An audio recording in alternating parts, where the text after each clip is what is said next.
What's up, guys? It's Ian back again with another video for you today.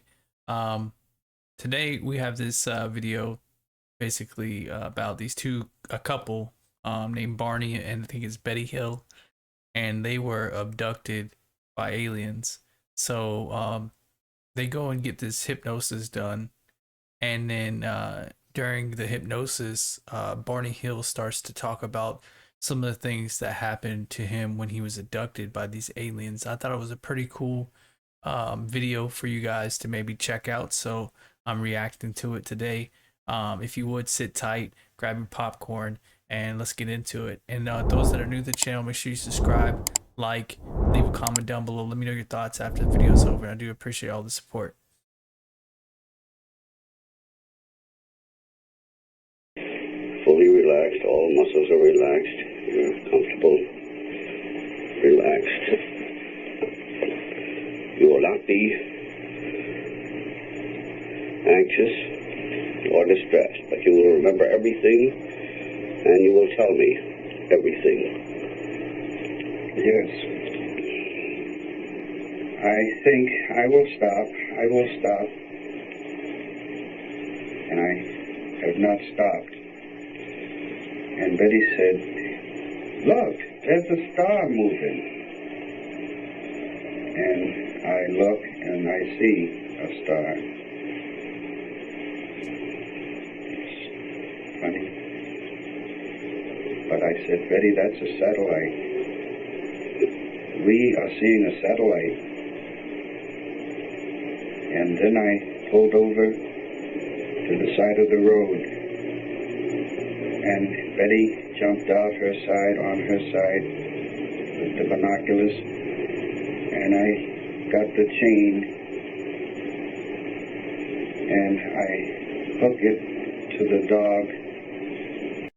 Okay, so if you guys couldn't hear that clearly, I know it's kind of old recording, so some of the stuff may not sound, up to par, but he's basically going back in hypnosis. This guy's putting him under, and then he's recalling the events that happened to him when he was abducted. So right now he's saying that he sees like a satellite, over his car, and his wife Betty gets out the car with binoculars and is looking up at this satellite, which they believe is a satellite. And yeah, so just so that way you guys can understand what's going on, because I know it's kind of hard to hear if you don't really hear it. So just bear with me. I'll stop, pause the video, explain what's going on, and then you guys can react in the comments and let me know what you guys think. On her collar, and I say, "Come on, Dulcie, let's get out." She jumps out, and I look toward the sky, and I look back to Dulcie and walk her around the trunk of the car. So I'm guessing his wife's named Darcy, not Betty. Maybe I was mistaken.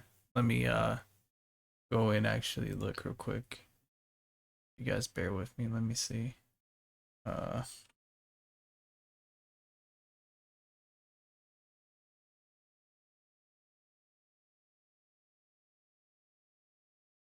Yeah, so it was Barney and Betty Hill. So maybe Darcy's their dog.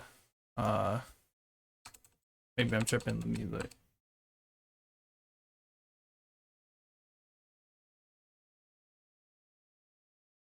I don't know if I'm spelling that right or not. It doesn't really say. Well, we're just gonna assume that maybe that's their dog, or maybe it's their child or something.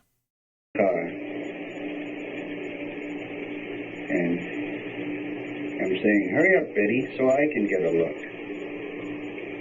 And Betty passes the binoculars to me. And I see that this is not a satellite. It is an airplane. It is an airplane.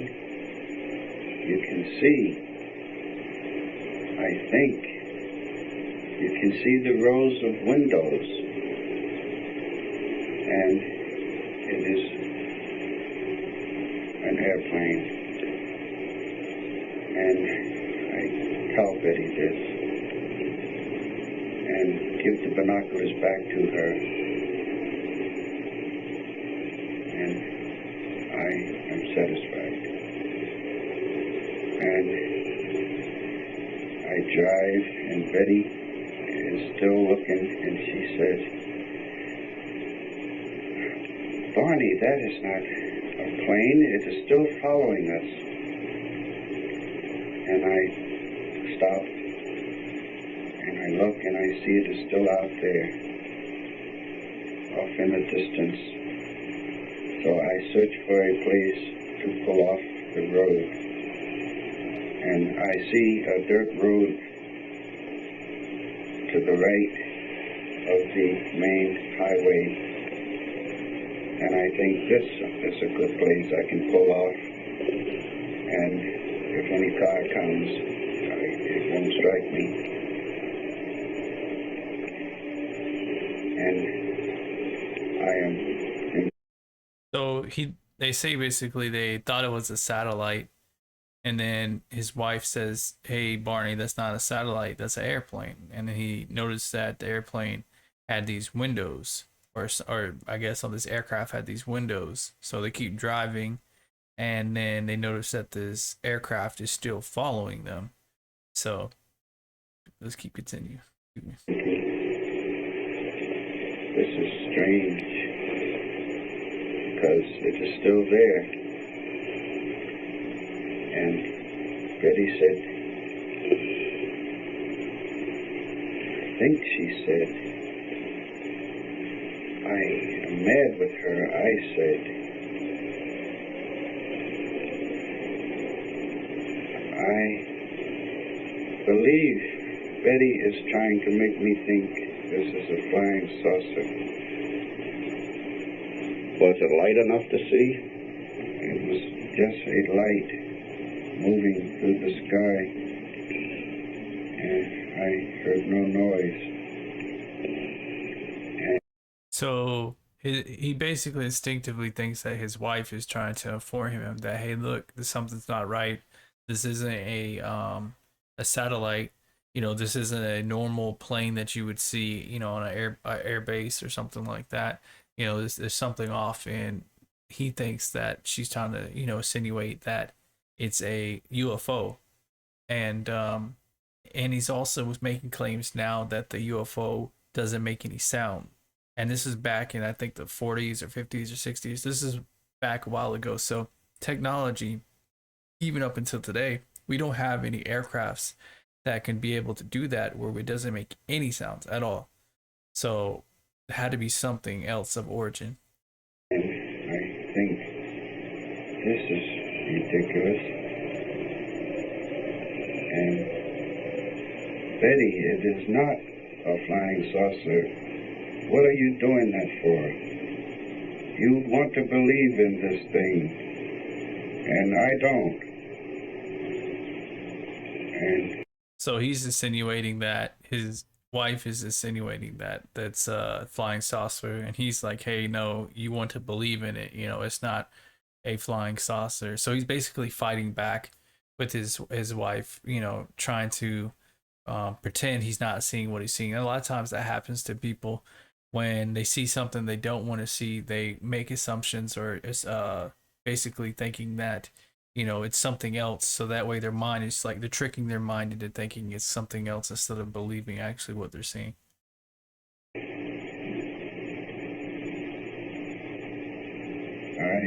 can't hear any sound. No sound, whatever. I want to hear a jet. Oh, I want to hear a jet so badly. I want to hear it. Why do you want to hear a jet? Because Betty is making me mad.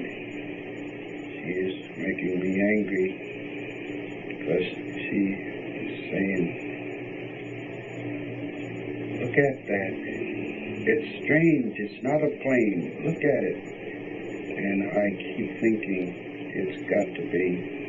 And I want to hear a hum. I want to hear a motor.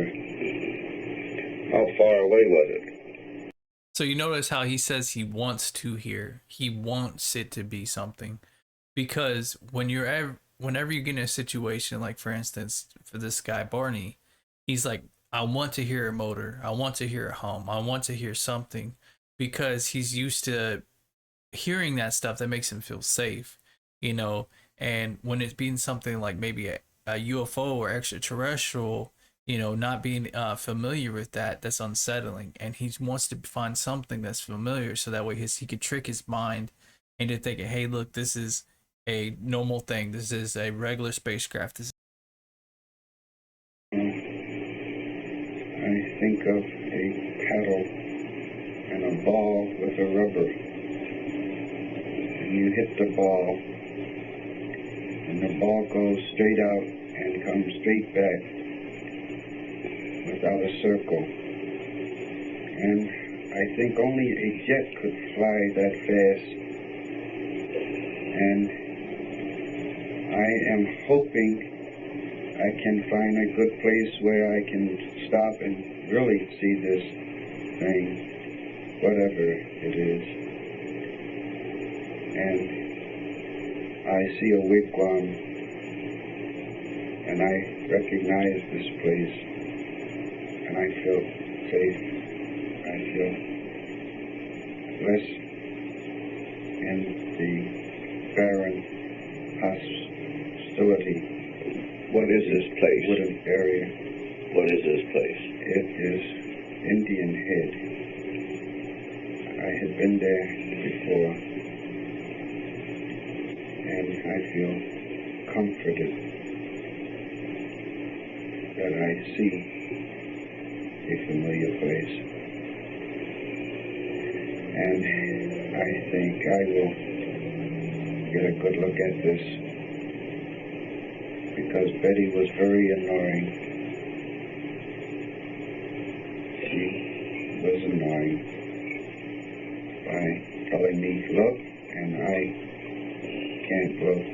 I have to drive the car. I want to wake up. You're not going to wake up. You're in deep sleep. You're comfortable. Relax. This is not going to trouble you. Go on.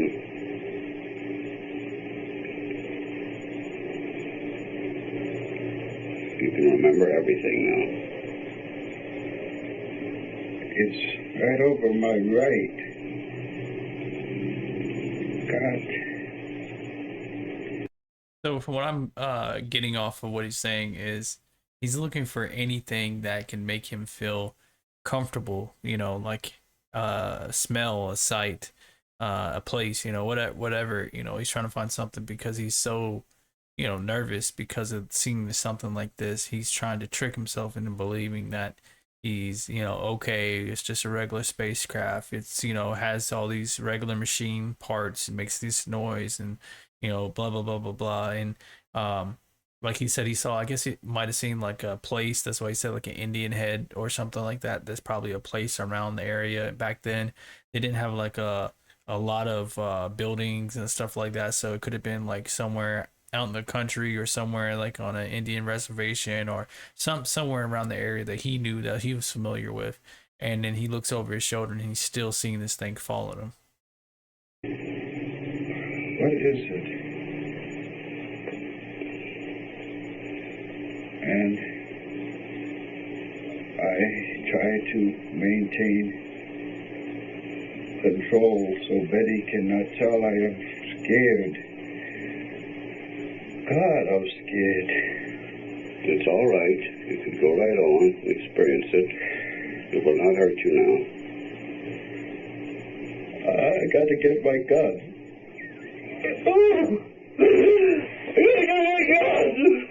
All right.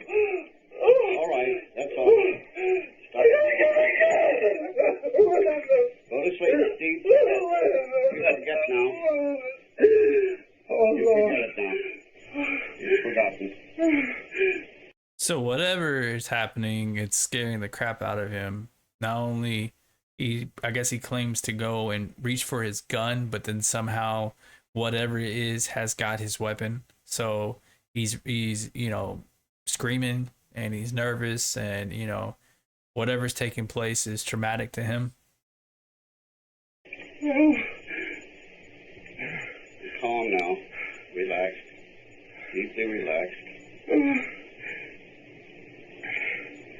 Deeply relaxed. You will not have to make any outcry. But you can remember it now. Keep remembering. You feel you have to get your gun. This is going to harm you, you felt. I opened the trunk of my car. Did I get it? Did I get back in the car? All right. Just keep reasonably calm. And I put it in my coat. So somehow he was out of his vehicle. I didn't get that off of him. I'm guessing maybe somewhere between them looking over their shoulders or getting to this place. Maybe he got him his. Oh, actually, I think in the beginning they said something about them getting out of the car, getting binoculars, and then maybe Darcy might have been the dog or child or something like that. But what I was thinking was maybe they got back in the car and started driving, but I'm guessing they might have just walked somewhere or something like that. But I mean, I'm not sure.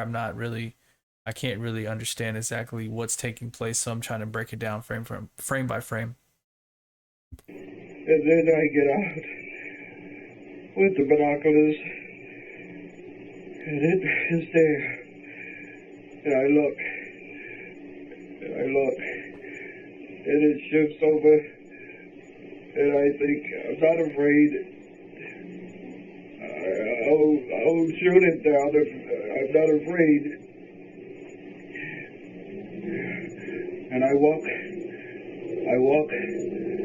out, and I walk across the road. There it is up there. Oh, God damn it! Calm down. Calm down. It's there, but you can see it, but it's not going to hurt you. Go on.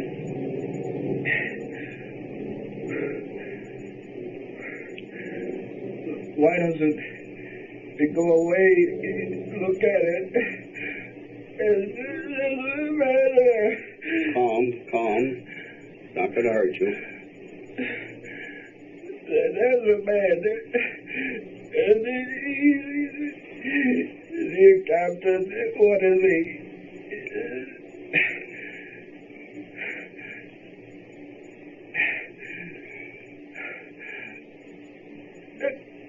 It's gonna look at me. Just a minute. Let's go back a little bit now. You say it's there. Did you say it was 1,000 feet away? Oh, no. 1,000 yards? It doesn't look that far. It's very big. And it's not that far. And I can see it tilted toward me. Tilted? What does it look like now when you say tilted? Did you see wings? Looks like a big pancake with windows. So I'm guessing he's describing the ship. He's saying that the ship looks like a big pancake. So a big pancake looks kind of like a circular type of object, and then it's kind of a little bit wide on top, but skinny. So I don't know if he's describing a flying saucer, because how like flying saucers are normally round, and then you have like the little top. I guess that's the roof or window or whatever. But whatever this is has got this man traumatized to the point to where just even being under hypnosis, has this man screaming and stuff like that. So it's very traumatic to him. And rows of windows and lights of not light, just one huge light. And rows of windows like a commercial plane? Rows of windows.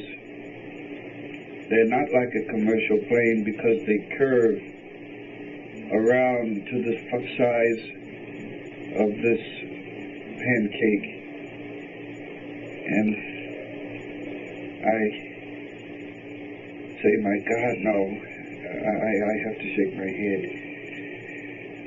I got to, it can't be true. This isn't there.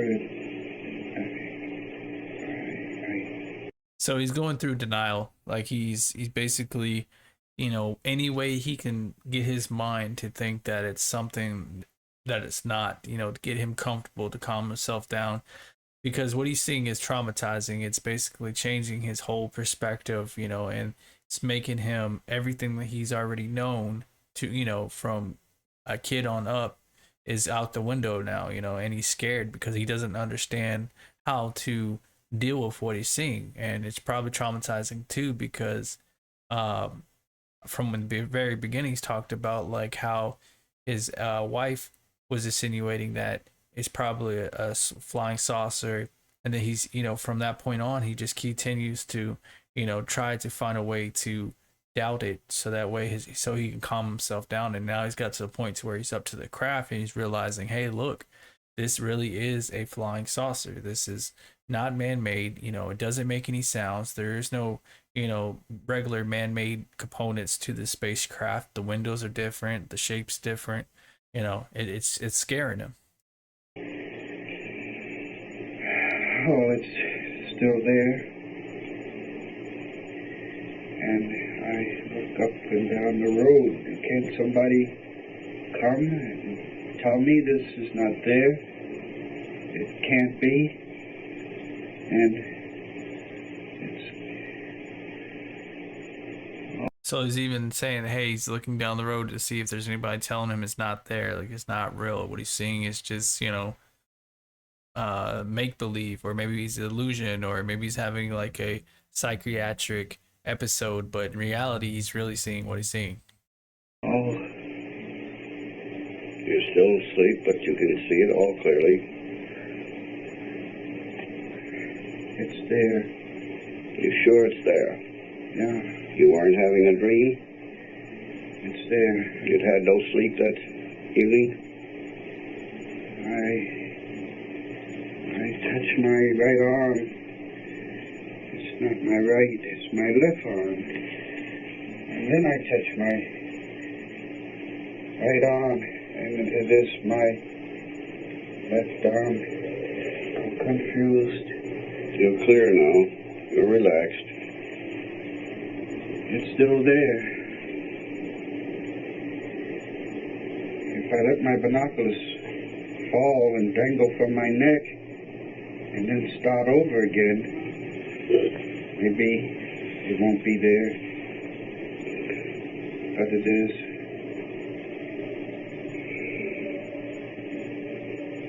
Why? What do they want? What do they want?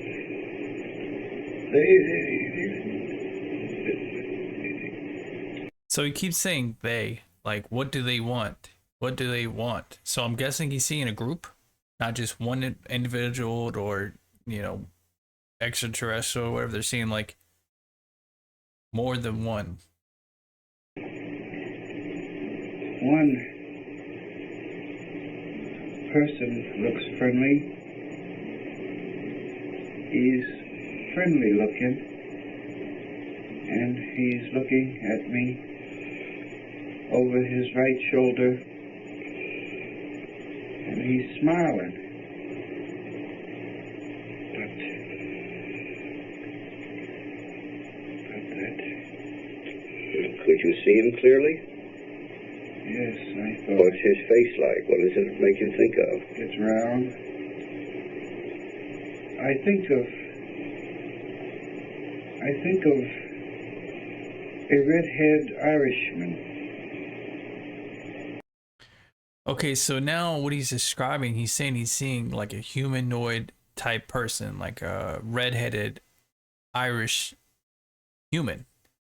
So, I don't know if you guys have heard that there aren't just aliens that look like insects or the Greys or, these creatures, right? Reptilians, et cetera, but there are actual aliens that do look humanoid, like the Nords. The Nords are one that's characterized as being human looking, down to the, the way that their eyes and the hair and nose and mouth and ears, they look just like us, but they're not from this planet. So he's insinuating that he's seeing a redheaded man in this aircraft.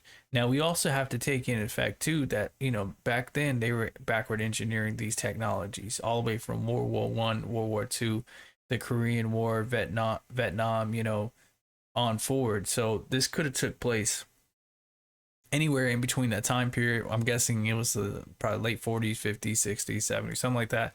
So these guys had the backward engineered technology long ago, because aliens have been shown all, like, probably since the beginning of time, most likely. You know, that's just my opinion. There's probably other evidence out there, but the United States has always had access, for the most part, to these backward engineered technology, because they've been in cahoots with the aliens. You know, at least from what I've seen or heard from other individuals that's worked in the government, that they have had some type of connection, or there's something there that is giving the United States the ability to create these backward engineered aircraft, you know. And from what he's saying is he's seeing a humanoid person that looks just like a regular guy out on the street with red hair. So something's going on. We don't know if that could be just somebody that worked for the government that got their hands on this technology and was just taking a joyride, or it could just be an actual extraterrestrial, not from this planet, that just happens to look like a human. You know, we don't know. I don't know why, but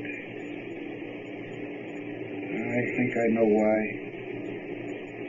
Because Irish are usually hostile to Negroes, and when I see a friendly Irish person, I react to it by thinking I will be friendly.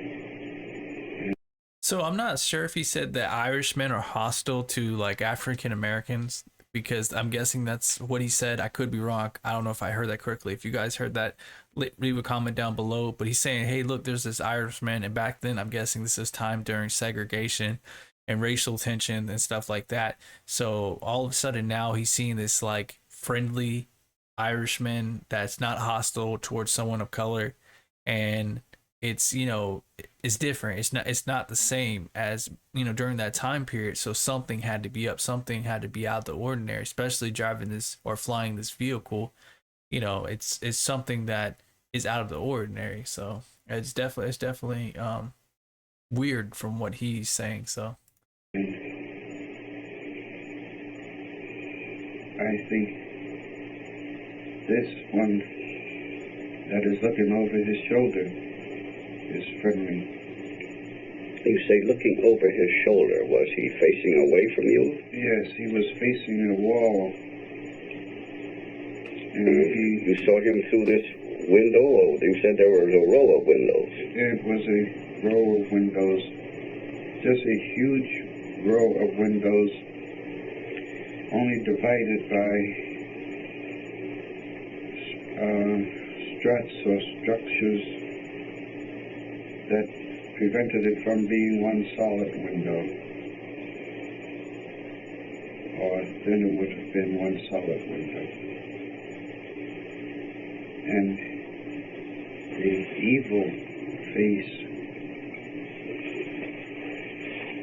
on he looks like a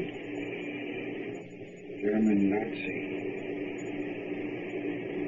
So now he's saying he sees like an evil face. I'm thinking that's what he said. He looks like a German Nazi. So back during the time of Hitler's reign, there was supposedly the Nazis had backward engineered technology from alien spacecraft. You know, like I've read up on it, and I've also seen a lot of videos on it. I'm not sure if you guys are familiar, but he's saying that he's seeing a Nazi. So that's very in particular, or peculiar in my opinion, you know. So let's keep listening. He is not. Did he have on a uniform? Yes, What kind of uniform? it was black.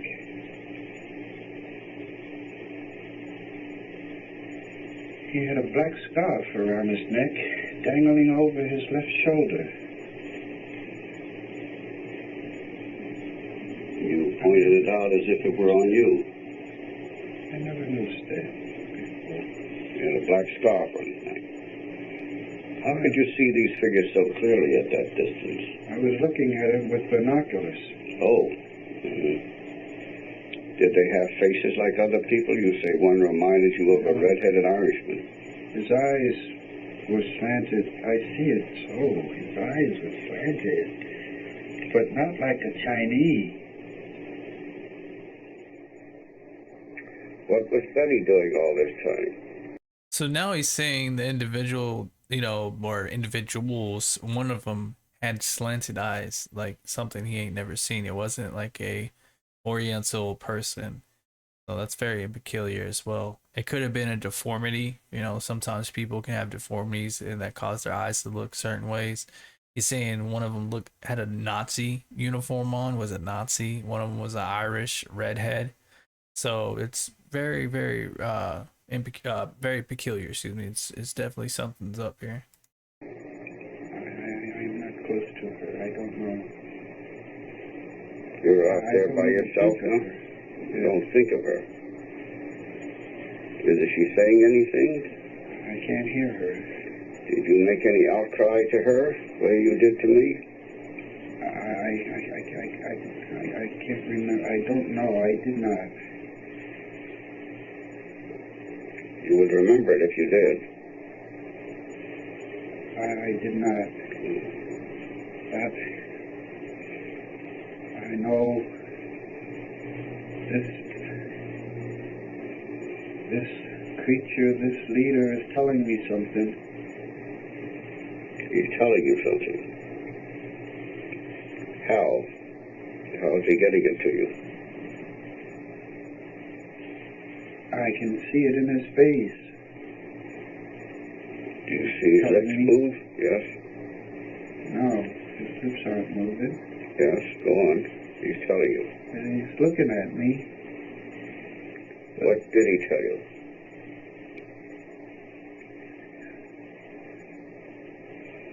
Stay there and keep looking. Just keep looking and stay there. And just keep looking. Just keep looking. Could you hear him tell you? Oh, I gotta pull these binoculars away from my eyes. Because if I don't, I'll just keep staying there. Could you hear him tell you this? Oh, no, he didn't say it. You felt he said it. I know. You know he said Just there, yeah. Just stay there, he's saying to me.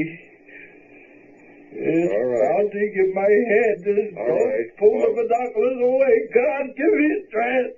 All right. Pull them down. Run!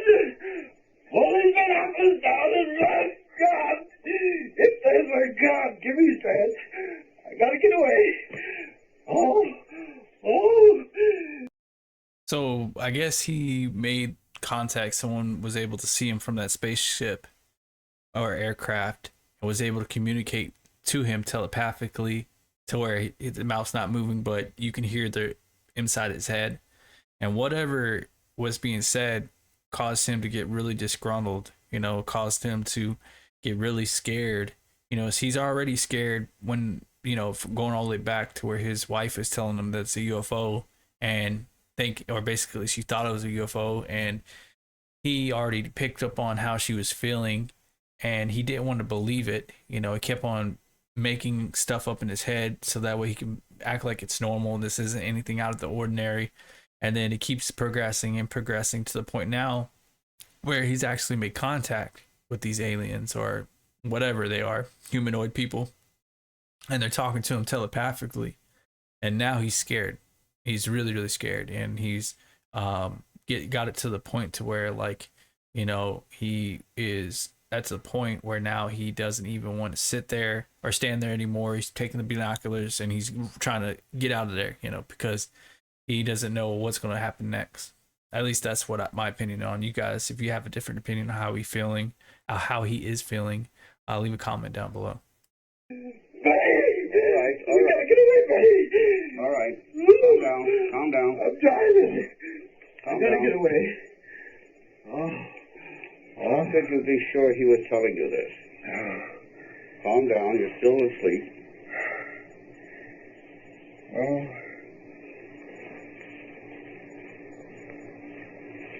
How could you be sure he was telling you this? His eyes.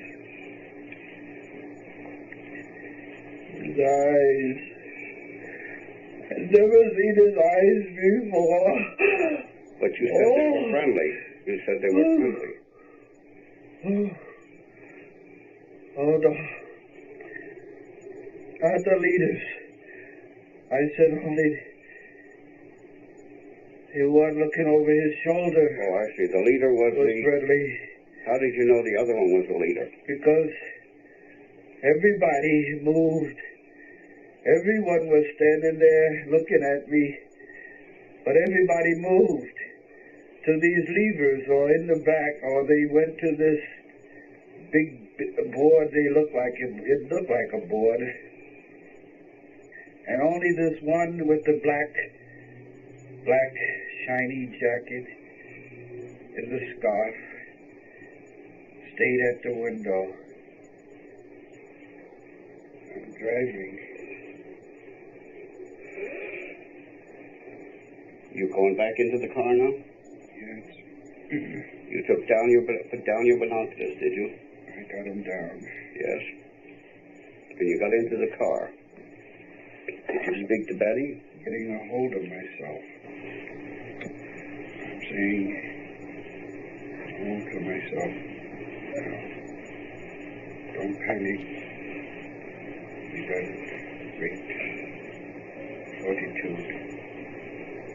You can drive the car. And I told Betty to look out. The object was still around us. I could feel it around us. I saw it when we passed by the object. When I got into the car, it had swung around so that it was out there. I knew it was out there. Yeah, it's out there. But I don't know where.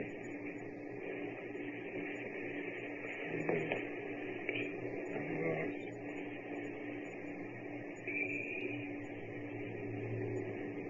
It's funny. Yes, speak a little louder.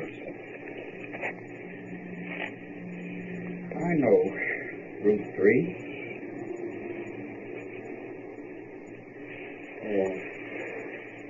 Oh, those eyes. They're there in my brain. Oh, please. Can I wake up? Stay asleep a little longer. Oh, We'll get through this now, all right. We'll get through it all right. All of your feelings, tell me. It won't upset you so much. they're there. Isn't that funny? Oh, the woods. Yes.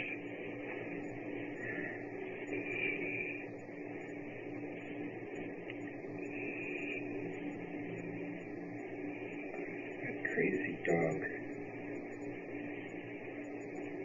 So I'm guessing Darcy was their dog.